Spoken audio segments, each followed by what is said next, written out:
Alright, so the brake pads are in. Just take this out, the bungee cord, and push this back on, put the screw back on, and we're good.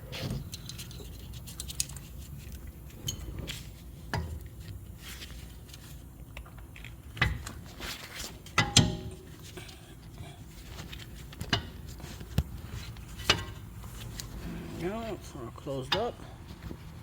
Put the screw back in, and then I can plug this top piece back on. Actually, I can do that right now.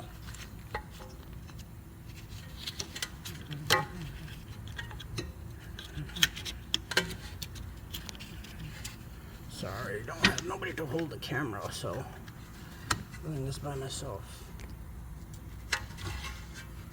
There you go. That's in. Here's the screw. It's gonna go back in.